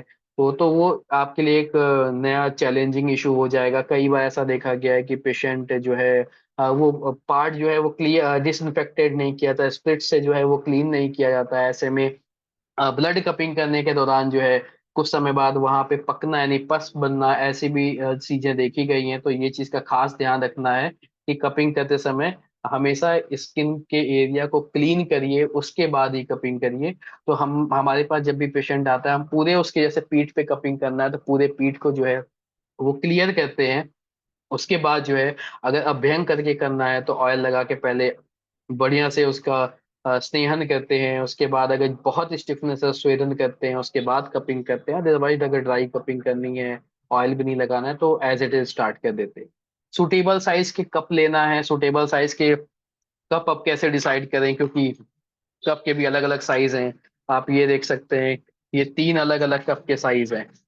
एक सबसे छोटा है, एक उससे बड़ा है, एक उससे बड़ा है। तो कप का बेसिकली साइज कैसे डिसाइड करना होता है, ये डिसाइड इस तरीके से करना है कि आप किस एरिया पे कर रहे हैं। अगर बहुत ज्यादा मस्कुलर एरिया है, यानी बटक रीजन अगर है, थाई रीजन है, तो बड़े कप का यूज करिए। अगर ऐसी जगह आप कर रहे हैं जहाँ पे बोनी एरिया है, वहां पे आप छोटे कप का यूज करिए, क्योंकि बोनी एरिया में बड़े कप लग नहीं पाते हैं। तो ये बेसिकली होता है, इसके अलावा कुछ नहीं होता।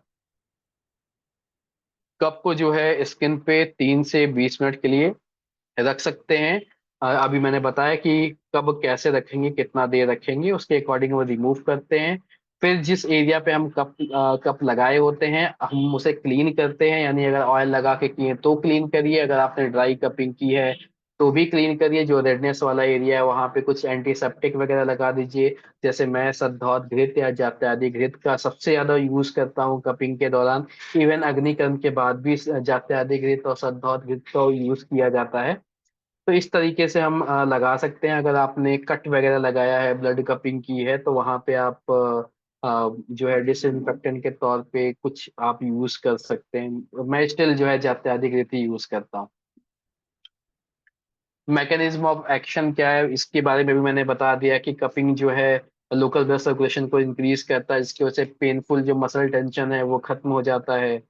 माइक्रो सर्कुलेशन को प्रमोट करता है, वैसोडाइलेशन करता है, ये सारी चीजें मैंने अभी बताई आपको। ट्रेडिशनल मेडिसिन, हाँ, ट्रेडिशनल मेडिसिन ऑफ चाइना यानी TCM जो है, वो ये कहता है कि कपिंग करने से जो है एनर्जी, उन लोग का ये मानना है कि जो एनर्जी होती है, जैसे अभी मैंने एक फोटो आपको ग्रुप में भेजा होगा, व्हाट्सएप ग्रुप में, जिसमें नाड़ियां दिख रही हैं बॉडी के, इंगला पिंगला सुषुम्ना नाड़ी दिख रही है। ये नाड़ियां जो हैं इसमें एक एनर्जी फ्लो करती है, जैसा अभी हमने मर्म में भी लास्ट सेशन में ये चीजें डिस्कस की थी कि इसमें जो है नाड़ियां जो है इसमें प्राण वायु जो है फ्लो करता है। तो बॉडी, तो इनका ये मानना है ट्रेडिशनल मेडिसिन ऑफ चाइना का कि बॉडी में ऐसे चैनल्स होते हैं, सोतस ऐसे चैनल्स होते हैं जिसमें जो है ये एनर्जी फ्लो करती है। इस एनर्जी को वो लोग QI कहते हैं, QI। उनका ये मानना है कि एनर्जी का एक चैनल है बॉडी में जिसमें QI नाम की एनर्जी फ्लो कर रही है। किसी कारणवश ये चैनल ब्लॉक हो जाते हैं, जिसके कारण से QI एनर्जी जो है वो ट्रैप हो जाती है। और ये एनर्जी ट्रैप होने के कारण उस लोकल एरिया में पेन या उस एरिया का मूवमेंट ना होना, ये सारी समस्याएं देखने को मिलती हैं। और कपिंग थेरेपी करने से वापस ये ट्रैक क्लियर हो जाते हैं और QI एनर्जी फ्लो करने लगती है और रिजल्ट मिलते हैं। अब यहाँ पे बात करते हैं, डॉक्टर साहब ने जब बताया था कि कपिंग थेरेपी हम बैक पे करते हैं और रिजल्ट अच्छा देखने को मिलता है, तो हमें जब भी कपिंग थेरेपी करनी है ये ध्यान रखिएगा, ये बैक पे जब भी हम करते हैं तो हम एक साइड से स्टार्ट करते हैं, यानी लिगामेंटम फेलमम लेफ्ट साइड से स्टार्ट करते हैं, राइट साइड में जाते हैं, फिर मिडिल में आते हैं। कैसे जाते हैं वो मैं एक पेज पे डायग्राम बना के आपको बता दूंगा, या एक सेकंड में कोशिश करता हूँ बताने की।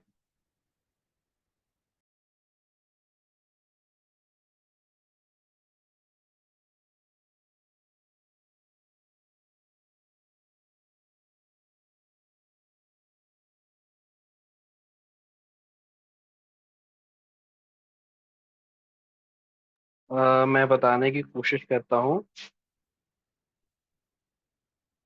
आप ये देख सकते हैं, जब भी हम कपिंग स्टार्ट करते हैं, अगर हम ये सेंटर में बैकबोन को मान के चल रहे हैं, तो हम इधर लेफ्ट से स्टार्ट किए, फिर राइट साइड में गए, राइट साइड से नीचे डाउन साइड में आए, फिर देन मिडिल में आए, फिर ये ऊपर आके यहाँ एंड कर देंगे। आप चाहें तो राइट से स्टार्ट करिए, लेफ्ट में जाइए, देन मिडिल में आइए। ध्यान ये जरूर दीजिएगा कि कभी भी मिडिल से स्टार्ट नहीं करिएगा, हमेशा एक साइड से स्टार्ट करिएगा, फिर दूसरे साइड में स्विच करिएगा, अप साइड आइएगा, देन मिडिल में आइएगा। ये इसलिए करते हैं क्योंकि आपको अभी मैंने बताया कि ये जो इंगला पिंगला सुषुम्ना नाड़ी होती है, ठीक है, थैंक यू। ये जो इंगला पिंगला सुषुम्ना नाड़ी होती है, जब भी हम इस पे कपिंग करते हैं और हमारी पूरी बॉडी की जो एनर्जी होती है, अगर हम योगिक पार्ट में जाएं, योगा के सेक्शन में जाएं, तो वो लोग भी इन्हीं 3 नाड़ियों को जो है बहुत ही इंपॉर्टेंस देते हैं। और इन 3 ही नाड़ियों को वो कहते हैं कि अगर इन 3 नाड़ियों पे कंट्रोल कर लिया जाए तो बॉडी के सारी चीजें जो है, दर्द वगैरह सब दूर हो सकते हैं। तो हम क्या कहते हैं, जब इन नाड़ियों पे जब हम फायर कपिंग करते हैं, डॉक्टर साहब आप भी ट्राई करिएगा, इस पे जब आप फायर कपिंग एक सिस्टमेटिक तरीके से करेंगे। हाँ, फायर कपिंग में ध्यान रखना है कि एक कप अगर आपने यहाँ किया, दूसरा यहाँ, तीसरा यहाँ, ऐसे नहीं करना है। बैक पे अगर आप कपिंग करते जा रहे तो मार्जिन को मेंटेन रखिएगा, यानी एक कप आपने यहाँ लगाया, इसको निकाला जस्ट उसके बगल में, इसको निकाला जस्ट उसके बगल में, यहाँ पे इस तरीके से आपको कपिंग करते हो जाना है। कभी भी कपिंग इधर इधर इधर हैफाजेड मैनर में नहीं करना, एकदम सीक्वेंस में मार्जिन टच होती जाए। यानी अगर आप मार्जिन बना रहे हैं, इस तरीके से सर्किल बन रहा है, तो एक एक सर्किल टच होता जाए, इस तरीके से एक एक सर्किल कप का टच होता जाए। इस तरीके से आप कपिंग करके देखिएगा, लेफ्ट टू राइट आइएगा, देन सेंटर में आइएगा, आपको रिजल्ट बहुत अच्छे देखने को मिलेंगे। यानी इस जगह पे अगर कपिंग कर दी जाती है, पूरी बॉडी रिलैक्स हो जाती है। पेशेंट का कपिंग का तरीका अगर आप इस तरीके से निभाते हैं, इस तरीके से आप करके देखते हैं, प्रॉपर फायर कपिंग इस तरीके से करके देखिए, उसके बाद स्नेहन स्वेदन करिए, और उसके बाद इस तरीके से प्रॉपर कपिंग थेरेपी करके देखिए, और कुछ भी स्पेशल आप नहीं करेंगे। कपिंग थेरेपी के बाद पेशेंट ये बात जरूर बोलेगा कि सर पूरी बॉडी रिलैक्स हो गई, एकदम जैसे लग रहा है कि अभी नया जन्म हुआ है। इस तरीके के जो है शब्द जो है सुनने को मिलते हैं पेशेंट से। तो इस टेक्निक को जो है जरूर यूज करिएगा कि लेफ्ट से स्टार्ट करिएगा, राइट में जाइएगा, इधर राइट से स्टार्ट करके लेफ्ट में जाइएगा, देन मिडिल में आइएगा, और उसके बाद आपको ऑब्लिक जाना है। यानी अगर आपने ये कर लिया, देन अगर आप ग्लाइडिंग कप कर रहे हैं तो साइड से इस तरीके से ऑब्लिक की तरफ, बाहर की तरफ, यानी पीठ पे कप लगाए हैं, तो इस तरीके से बाहर की तरफ ग्लाइड करते हुए यानी मसाज कपिंग करते हुए अगर आप जाते हैं, पेशेंट को बहुत अच्छा रिलैक्स मिलता है। इवन हेल्दी अगर पेशेंट में करना होता है तो भी हम इसी तरीके से कपिंग थेरेपी करते हैं। और कोई भी पेशेंट आता है हमारे पास तो पहला ये पार्ट तो जरूर करते हैं, उसके बाद हम लोकल एरिया में जाते हैं कि पैर में दर्द है या हाथ में दर्द है या नेक में दर्द है, वो सेकेंडरी पार्ट होता है। पहले ये करेंगे, उसके बाद ही कहीं भी लोकली अगर पेन हो रहा है देन हम उस सेक्शन में जाएंगे। तो इस तरीके से ये भी एक क्वेश्चन पूरा हुआ कि सिर्फ पीठ पे करने से क्यों रिजल्ट मिल जाता है। ये मेन चैनल है। अध्यात्म के पार्ट से भी आप चलेंगे तो एक साइड में अर्धनारेश्वर, अगर आप सुने होंगे भगवान शिव को कहा जाता है, एक साइड में भगवान शिव एक साइड में भगवान पार्वती हैं, और इसी नाड़ी को जो है बीच में सर्कुलेट करते हुए दिखाया जाता है। तो ये एक एनर्जी का पैटर्न है। अगर आप इसमें जाते हैं, चाइना के सेक्शन में जाते हैं, तो वो भी इन और यांग, ये दो तरीके की एक पॉजिटिव एक निगेटिव एक एनर्जी को डिनोट करता है जो सर्कुलेट करती रहती है चारों तरफ। तो अगर हम इस पे अगर कपिंग करते हैं तो बहुत अच्छे रिजल्ट देखने को मिलते हैं। अब आगे बढ़ते हैं, सम क्लिनिकल इंडिकेशन की कपिंग थेरेपी कहाँ कहाँ सबसे इफेक्टिव होता है पेन मैनेजमेंट में। तो लोअर बैक पेन में, नेक पेन में, आर्थराइटिस में, न्यूरैल्जिया में, कार्पल टनल सिंड्रोम और फाइब्रोमाइल्जिया, इन सभी कंडीशनों में बहुत अच्छे रिजल्ट देखने को मिलते हैं। आगे बढ़ते हैं, कंट्रा इंडिकेशन। अभी तक तो हमने बात की कि कपिंग कब करते हैं, अब बात यहाँ पे करने जा रहे हैं कपिंग कब नहीं करनी चाहिए। तो एक्यूट और non non acute medical condition कौन कौन से, अगर पेशेंट जो है कैंसर से परेशान है या ट्यूमर है अगर किसी को, तो ऐसे कंडीशन में कपिंग अवॉइड करिएगा। या कोई भी पेशेंट ऐसे जो कीमोथेरेपी वगैरह पे चल रहा है, कैंसर का पेशेंट, उसमें अवॉइड करिएगा। रूमेटॉइड अर्थराइटिस का पेशेंट है तो बहुत ज्यादा कपिंग मत करिएगा। कारण ये है कि उनकी रूमेटॉइड आर्थराइटिस होने की वजह से जो उनकी लिगामेंट्स होती हैं ज्वाइंट की, जहाँ पे वो बताते हैं कि सर ये ज्वाइंट में पेन हो रहा है, जो लिगामेंट्स होते हैं वो स्टिफ होने लगती हैं। कपिंग एक तरीके का प्रेशर सक करने वाली थेरेपी है, वहां पे अगर आप करते हैं तो उनके लिगामेंट पे फायदा होने के बजाय और ज्यादा इंजरी हो सकती है और पेन बहुत ज्यादा बढ़ जाता है। तो ऐसे कंडीशन में नहीं करना है। किसी भी स्किन के नीचे अगर बहुत सारा इन्फेक्शन है, पस है या इन्फेक्शियस कंडीशन है, वहां नहीं करना है। पेशेंट को अगर फीवर है तो नहीं करना, ऑलरेडी वो बहुत वीक कंडीशन में। कपिंग करने के बाद ऑलरेडी बॉडी बहुत लाइट फील होने लगती है, नींद बहुत अच्छी आती है। कई बार ऐसा होता है कि कुछ लोगों को जो ऐसे पित्तज प्रकृति के लोग होते हैं ना, ऐसे लोग को मतलब ड्यूरिंग प्रैक्टिस देखा गया है कि ऐसे लोगों को अगर कपिंग की जाती है तो उन्हें फीवर आ जाता है या वो थोड़ी देर के लिए बहुत लो फील करते हैं। तो ये नॉर्मल प्रोसेस है, उन्हें रेस्ट करने को कह दिया है तो वो नॉर्मल हो जाएंगे। कार्डियोवास्कुलर जैसी कंडीशन है, यानी एनोरिज्म है, यानी जहाँ नसों का गुच्छा है, ऐसे जगह पे कपिंग नहीं करना है क्योंकि वो भी डैमेज हो सकता है, नुकसान पहुंच सकता है। हीमेटोमा वाली कंडीशन, यानी जहाँ लोकली ब्लड जमा हुआ है, वहां पे कपिंग नहीं करना है क्योंकि वो भी एक सक्शन प्रोसेस है, वहां पे और नुकसान पहुंच सकता है।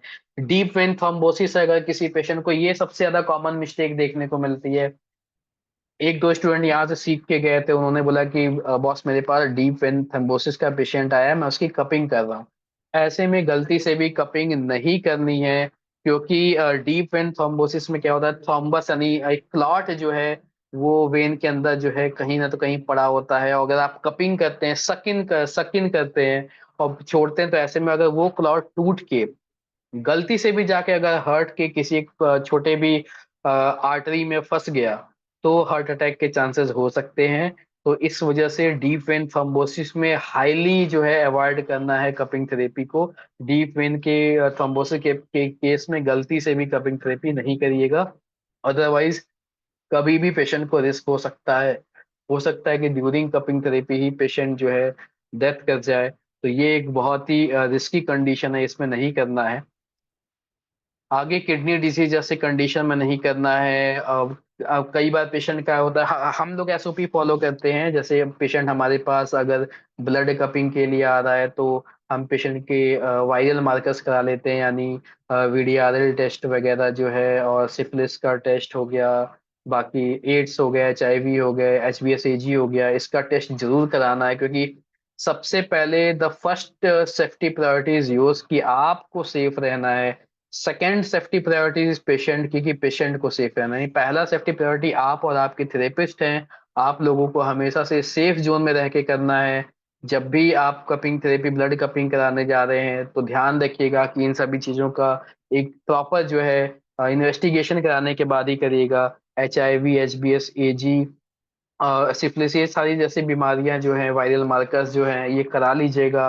BTCT बहुत जरूरी है, यानी ब्लीडिंग टाइम, क्लॉटिंग टाइम बहुत जरूरी है। ऐसा है कि आपने प्रिक कर दिया या ब्लेड से कट लगा दिया और ब्लीडिंग बहुत ज्यादा हो रही है, कपिंग निकालने के बाद भी ब्लीडिंग हो रही है, रुक नहीं पा रही है, तो वो एक कॉम्प्लिकेशन हो सकता है। तो ये कुछ चीजें हैं जो आपको ध्यान में रखते हुए लेके चलनी है।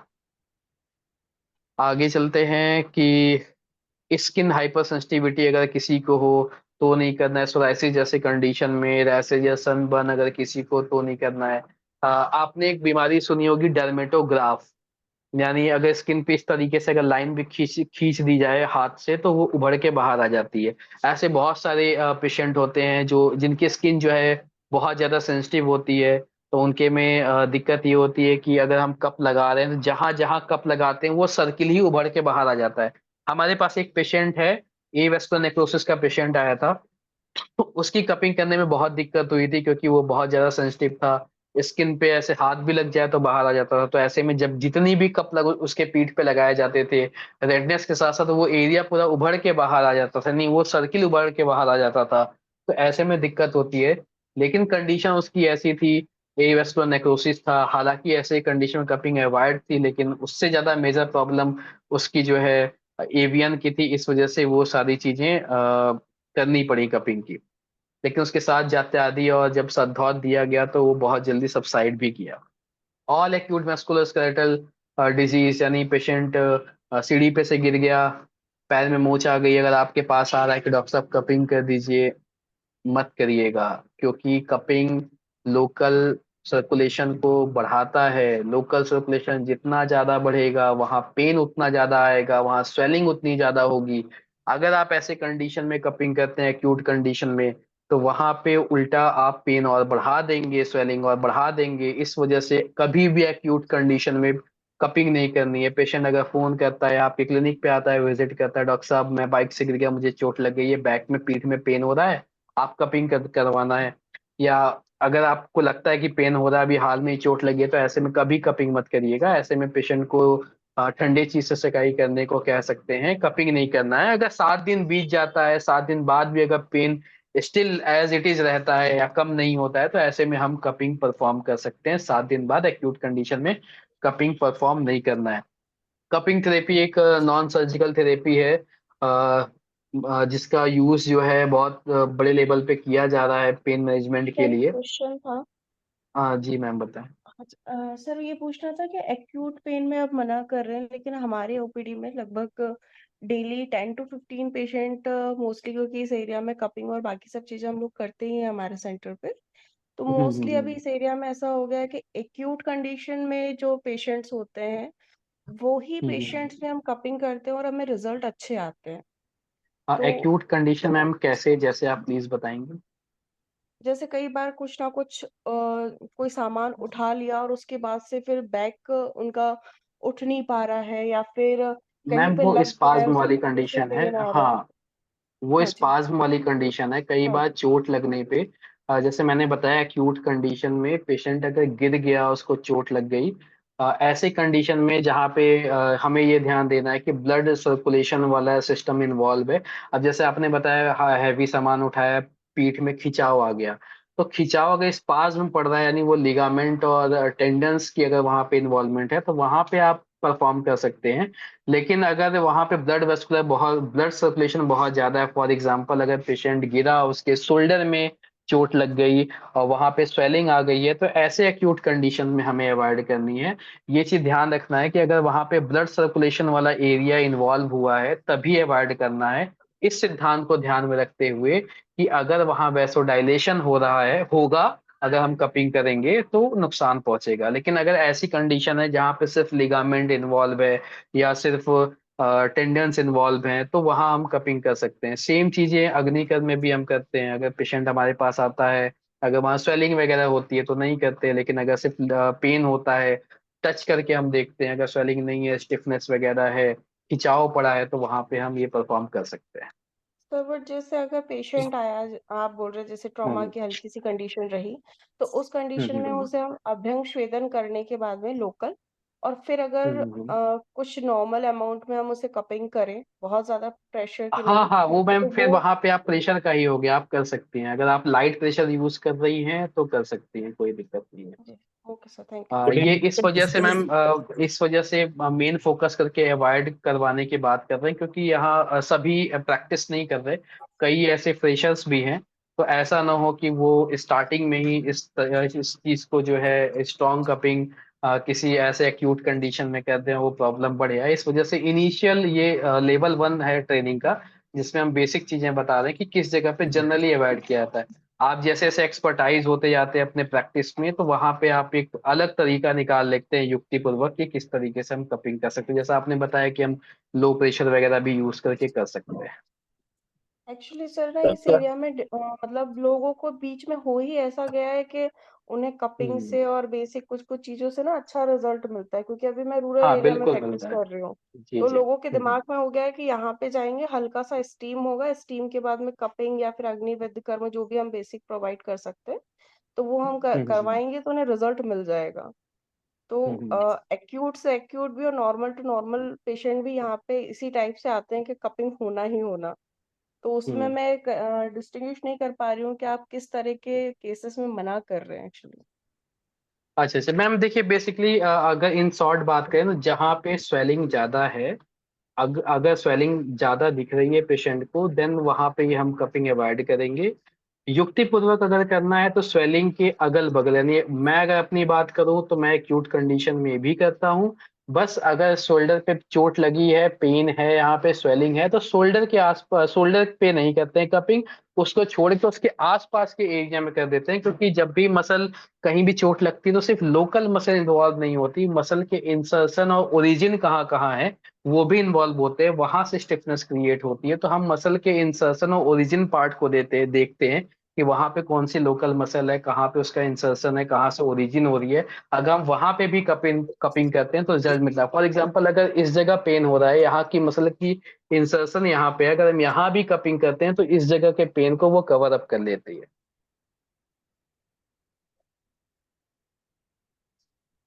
Thank you sir. सर हमारा एक क्वेश्चन सर, क्या एंकोलाइजिंग स्पॉन्डिलाइटिस में कपिंग कर सकते हैं सर? जी जी सर, कर सकते हैं। सर ऑस्टियोफाइटिस में कपिंग कर सकते हैं क्या? सर देखिए, कपिंग अगर आप ऐसे बात करेंगे कि हम इसमें इस बीमारी में कर सकते हैं, इस बीमारी में कर सकते हैं, एक सिंपल सा सर एक क्लासिफिकेशन याद कर लीजिए कि पेन अगर हो रहा है पेशेंट को, वहां हमें कपिंग करना है। कपिंग हम वहां पे बीमारी को ठीक नहीं कर रहे, वहां पे जो उसको पेन से रिलेटेड बहुत सारी समस्याएं हो रही है उसको हम क्योर कर रहे हैं, उसके साथ एसोसिएटेड जो प्रॉब्लम है। फॉर एग्जाम्पल, अगर पेशेंट को ऑस्टियोआर्थराइटिस है, घुटने में पेन हो रहा है, घुटने की हड्डियां घिस गई हैं, कपिंग से हड्डियों के बीच में गैप क्रिएट नहीं कर सकते। साइनोवियल फ्लूइड खत्म हो गया है, कपिंग से साइनोवियल फ्लूइड नहीं ला सकते। लेकिन इस घिसने के वजह से ऑस्टियोआर्थराइटिस के जो एजेस टूट रहे हैं, ऑस्टियोफाइट्स जो छोटे छोटे निकल रहे हैं, इनके वजह से जो पेन हो रहा है अगल बगल के मसल्स में, जो प्रिकिंग पेन हो रहा है, उसके वजह से जो टेंडरनेस आ रही है, स्टिफनेस आ रही है, उसको कम कर सकते हैं, ताकि वो पेन जो है कम हो जाए। पेशेंट का जो लाइफ स्टाइल है जो डिस्टर्ब हो गया है, पेन बहुत ज्यादा हो रहा है, वो नॉर्मल हो जाए। along with that, अगर स्टार्टिंग कंडीशन है ऑस्टियोआर्थराइटिस की, देन हम उस तरीके का हम आयुर्वेदिक मेडिसिन का ट्रीटमेंट वहां प्रोवाइड करेंगे, ताकि along with the treatment pen patient का कम हो। क्योंकि अभी इसीलिए पेन के बारे में स्टार्टिंग में बात की थी कि पेन क्या है। पेन एक ऐसा सिम्टम है जो पेशेंट को डिस्टर्ब कर देता है, एक एरोक्सिस सिम्टम है। तो वहां पे हम पेन पहले कम कर रहे हैं, और किस वजह से पेन हो रहा है उसके लिए हम और क्या ट्रीटमेंट कर सकते हैं वो ध्यान में रखते हुए चलेंगे। उसके लिए मेडिसिन का भी पार्ट है। सिर्फ और सिर्फ कपिंग से पेशेंट कंप्लीटली नहीं ठीक होगा, कुछ कुछ बीमारियां ऐसी हैं जिसमें हम सिर्फ कपिंग करके ठीक कर सकते हैं, पेशेंट को कोई मेडिसिन देने की जरूरत नहीं है। लेकिन अगर प्रॉब्लम ज्यादा बड़ी है, ज्यादा क्रोनिक कंडीशन में है, तो वहां पे हम बाकी अपने आयुर्वेदिक शास्त्र में जिस तरीके से दवाइयां बताई गई हैं, जो दोष आपको दिख रहे हैं उसको लेते हुए आपको ट्रीटमेंट करना है। एक चीज और क्लियर करता हूँ कि प्रैक्टिस में क्या होता है कि जब भी हम कपिंग सीख के जाते हैं या अग्निकर्म सीख के जाते हैं या विद्यकर्म सीख के जाते हैं, सिर्फ हम वो नहीं करेंगे। हम जो ट्रीटमेंट कर रहे थे एज इट इज, जो भी हमारा एक व्यवस्था पत्र बना जिस अकॉर्डिंग हमने डायग्नोसिस की, वो ट्रीटमेंट हम सारा करेंगे। उस ट्रीटमेंट के साथ हम इन थेरेपीज को यूज करेंगे फॉर एड ऑन इफेक्ट, कि आपके पेशेंट को रिजल्ट जल्दी मिले। पेशेंट आपको डिस्टर्ब तभी करेगा जब उस प्रॉब्लम की वजह से उसे दर्द हो रहा होगा। उसे दर्द नहीं होगा, पेशेंट आपकी मेडिसिन लेने को रेडी है। आप 2 महीने चलाओ, चाहे आप 6 महीने चलाओ, अपने डायग्नोसिस के हिसाब से पेशेंट लेगा। लेकिन अगर उसके पेन में आराम नहीं मिल रहा है, आप दवाइयां सही भी चला रहे हो, आप लाख उसे बोल लो कि 15 दिन बाद वेट कर लो, 20 दिन वेट कर लो, ऐसी कंडीशन है वैसी कंडीशन है, पेशेंट होल्ड नहीं करेगा। तो हमेशा पेशेंट पहले प्राइमरी चीजें जो है, जो उसे परेशान कर रही होती है, नॉक्सियस चीजें, वो उसे सोचता है कि वो पहले ठीक हो जाए। तो ये जो थेरेपीज है, अग्निकर्म, विद्यकर्म, कपिंग थेरेपी, ये आपको उन प्रॉब्लम को हील करने में, फास्ट हील करने में हेल्प करेगा, और पेशेंट की जो रिप्रेजेंटिंग कंप्लेंट है कि पेन हो रहा है, पेन हो रहा है, वो आराम मिलेगा। Sir thank you sir. Varicose vein और कपिंग को हम कैसे समझ सकते हैं कि हम किस तरीके से उसमें बिल्कुल सटीक तरीके से करें और उसमें अच्छे रिजल्ट हमें मिले? ठीक है मैम, मैं इसे बताता हूँ ये, क्योंकि अभी आगे के फोटोज वाले पार्ट हैं वो कंप्लीट कर लेता हूँ, उसके बाद मैं सारे क्वेश्चन के आंसर दूंगा। वेरिकोज वेन में भी अच्छे रिजल्ट देखने को मिले हैं, अलोंग विथ मेडिसिन, वो भी मैं आपको शेयर करूंगा। तो आगे बढ़े हम फिर। यहाँ तक सभी को समझ में आया? जी यस सर। सर। जी सर। ठीक यस है। सर। स्क्रीन विजिबल है क्या? Yes sir. स्क्रीन पे पिक्चर नहीं आ रहा, अब आया। अभी आ रहा है? हाँ, अभी ओके आ रहा ओके है, सर। विजुअल है सर। ठीक है ठीक है। अब आप ये देख सकते हैं, अभी जैसा हम सभी बात कर रहे थे कि मार्क्स कैसे आते हैं कपिंग के, तो आप ये देख सकते हैं कि डिफरेंट टाइप्स ऑफ मार्क देखने को मिलता है। सबसे पहले आप देख सकते हैं कि जो क्लियर मार्क दिख रहा है, एक वो है जो टॉप मोस्ट पे है, आप सभी को दिख रहा होगा। और उसके नीचे जो है आप देख रहे होंगे कि रेडनेस है, कहीं कहीं कुछ छाले भी दिख रहे हैं। ब्लिस्टर आप सभी को दिख रहा है क्लियर, व्हाइट व्हाइट एक डॉट दिख रहे होंगे, ये आप जहाँ पे मेरे माउस का कर्सर जा रहा है आप वो देखिएगा। आप सभी को ये यस दिख रहा है? Sir. Yes sir. Yes sir. दिख रहा। इस एरिया में आप देखिएगा, यहाँ छोटे छोटे ऐसे ऐसे डॉट है, ये ब्लिस्टर है। ठीक है। और बाकी कुछ डार्क मार्क्स हैं, यानी जो बहुत ब्लैक कलर के हैं। प्रैक्टिस में ये देखा है मैंने कि जहां भी इस तरीके से बहुत डार्क मार्क्स आते हैं, अ, ये चीज मैं आपको एक प्रैक्टिकल अनुभव बता रहा हूँ। इतने सालों से जो मैं प्रैक्टिस कर रहा हूँ कपिंग को लेके, ऐसे पेशेंट, वो बात नहीं है, एबनॉर्मल कंडीशन की बात नहीं कि जहां हम देर तक कप लगाएंगे तो जाहिर सी बात है कि ब्लैक कंडीशन होगी, डार्क ब्लैक कंडीशन होगी। लेकिन आप कप लगाने के बाद 2 से 3 मिनट में ही अगर आप कप निकाल रहे हैं और इस तरीके के डार्क मार्क दिख रहे हैं, यहाँ पे आप देख सकते हैं जहां मैंने मार्क किया है डार्क मार्क, वो बहुत छोटे से दिखे हैं। जहां पे बहुत ज्यादा दिखते हैं वो एरिया ही होता है ब्लड कपिंग का। उस जगह सिर्फ आप ब्लड कपिंग करके देखिएगा, रिजल्ट बहुत अच्छे देखने को मिलेंगे। जब भी हम एसओपी फॉलो करते हैं, पेशेंट की कपिंग करते हैं, फायर कपिंग करते हैं, वैक्यूम कपिंग करते हैं 3 से 4 दिन, उसके बाद जब 2 दिन का रेस्ट लेते हैं, फिर बुलाते हैं, फिर कपिंग करते हैं, जब हमें ऐसे मार्क्स दिखना स्टार्ट हो जाते हैं, अगले ही दिन हम प्लान आउट करते हैं कि इस जगह हम ब्लड कपिंग करेंगे। हम अलग अलग जगह या कहीं भी ब्लड कपिंग नहीं करते। अगर हमारे पास, मेरे क्लिनिक पे ऐसा होता है एसओपी कि हम ऐसे ब्लड कपिंग नहीं करते। मेरे यहाँ ब्लड कपिंग बहुत रेयर केस में होती है, सिर्फ और सिर्फ ब्लड कपिंग नहीं करते, तब करते हैं जब ऐसे मार्क्स दिख जाते हैं। और सिंगल ब्लड कपिंग से ही पेशेंट को, मतलब जो प्रोग्रेस हो रहा होता है 10%, 20%, 30%, इस जगह पे अगर आप जहाँ ब्लड कपिंग करते हैं, वो 30% से सीधे 90% इंप्रूवमेंट के साइड में बढ़ जाता है। तो ये चीजें देखने को मिलती हैं। तो कई तरीके से ऐसा होता है, जब भी हम ये कपिंग थेरेपी करते हैं, कहीं क्लियर मार्क आते हैं, कहीं रेडनेस आती है, रेडनेस आ रही है नो डाउट, लेकिन अगर ये ब्लिस्टर्स आ रहे हैं तो ये 2 कारणों की वजह से आ सकते हैं। या तो आपने बहुत ज्यादा प्रेशर लगा के लंबे समय तक छोड़ दिया है, या तो पेशेंट ने कुछ गड़बड़ खाया पिया है, या तो पेशेंट की स्किन बहुत सेंसिटिव है, इस वजह से आ रहे हैं। और डार्क मार्क अगर आ रहे हैं तो वहां पे पेशेंट को स्टिफनेस है, उस जगह ब्लड कपिंग करिए, रिजल्ट अच्छे देखने को मिलेंगे। आगे बढ़ते हैं। इस तरीके के मार्क्स जो हैं देखने को मिलते हैं। कहीं कई बार क्लियर होते हैं, कहीं कहीं डॉटेड होते हैं, कहीं क्लियर होते हैं, कहीं इस तरीके से डॉटेड दिखते हैं। थोड़े थोड़े मतलब लगता है कि पोर्स बड़े हो गए हैं। कई जगह इस तरीके से ब्लिस्टर्स आ जाते हैं, कुछ जगह ऐसे रेडनेस आती है। तो ये कंडीशन ठीक है, ये कंडीशन भी ठीक है, ये कंडीशन एक कंसर्निंग कंडीशन है कि इस तरीके से क्यों हो रहा है। ये कंडीशन भी एक तरीके से ठीक ही है।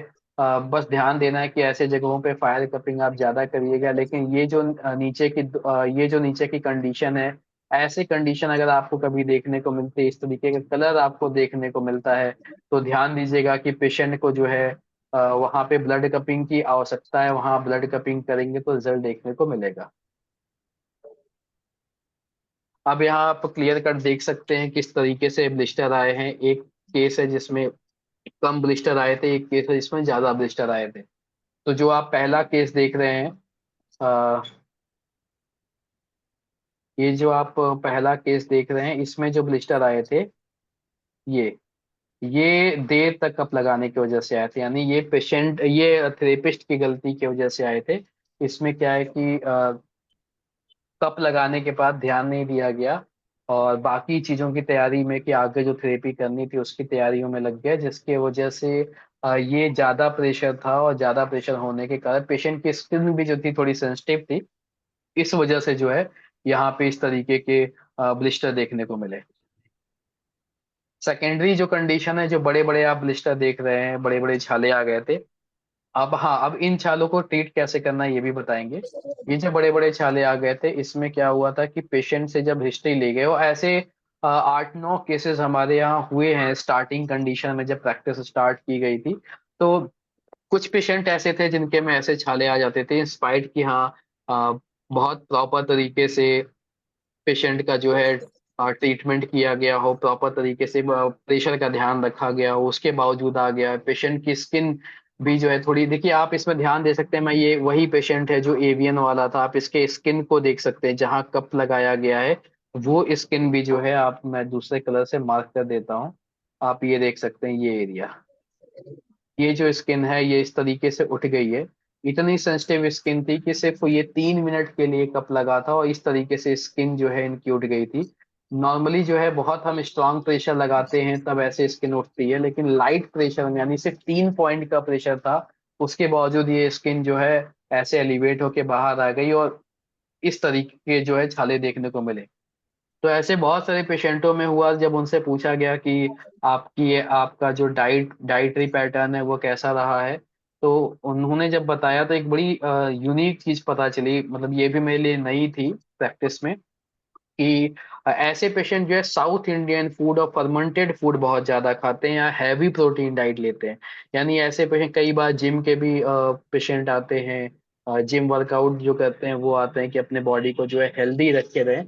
तो ऐसा देखा गया कि ऐसे पेशेंट जो बहुत एक्सेसिव प्रोटीन लेते हो, या एग वगैरह ज्यादा खाते हो, या फर्मेंटेड फूड बहुत ज्यादा लेते हो, या south Indian food idli dosa ये सारी चीजें ज्यादा खाते हो, और इन ऐसे लोगों में, या जो मूंगफली का सेवन बहुत ज्यादा करते हो, ऐसे लोगों में इस टाइप के ब्लिस्टर देखने को मिले। मतलब जिसमें सब कुछ का ध्यान रखा गया, उसके बावजूद इनके में छाले आए थे। यानी टेम्परेचर, इन्वायरमेंट, प्रेशर और स्किन के टाइप, सब चीज को ध्यान में रखते हुए कपिंग की गई। उसके बावजूद 2 मिनट 3 मिनट के अंदर इतने बड़े बड़े जिनके जिनके में छाले आए, उन सभी का जो हमने डेटा निकाला उसमें ये मिला कि कुछ ऐसे जिम के पेशेंट थे जो प्रोटीन डाइट लेते थे, एक्सेस एग खाते थे, उनके में ये चीज हुआ था।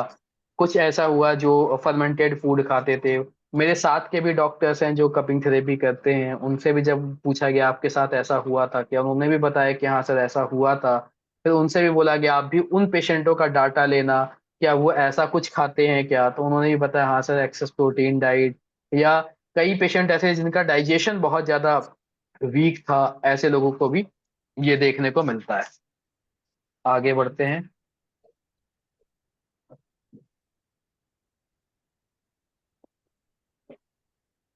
हाँ, कपिंग करने से पहले जो है इस तरीके से ध्यान रखना है कि cupping therapy should be neat and clean. Sterilization का पूरा ध्यान रखना है आपको।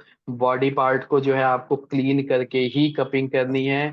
ग्लव्स का यूज करना है, बहुत सारे लोग ग्लव्स का यूज नहीं करते। प्लीज एसओपी को फॉलो करिएगा, ग्लव्स का यूज करना है, फ्रेश कप यूज करना है। ब्लड कप, आप अगर आप ब्लड कपिंग कर रहे हैं तो इस कप को जो है फेंक दीजिए। ये बहुत सस्ते कप आते हैं, बहुत महंगे नहीं है। You can charge from your patient, आप इसके चार्ज ले लीजिए, लेकिन कभी भी इसको रीयूज मत करिए। कुछ ऐसे जगह जहां मैं देखा हूँ, मैं गया भी हूँ, वहां पे कप्स को रीयूज किया जाता है।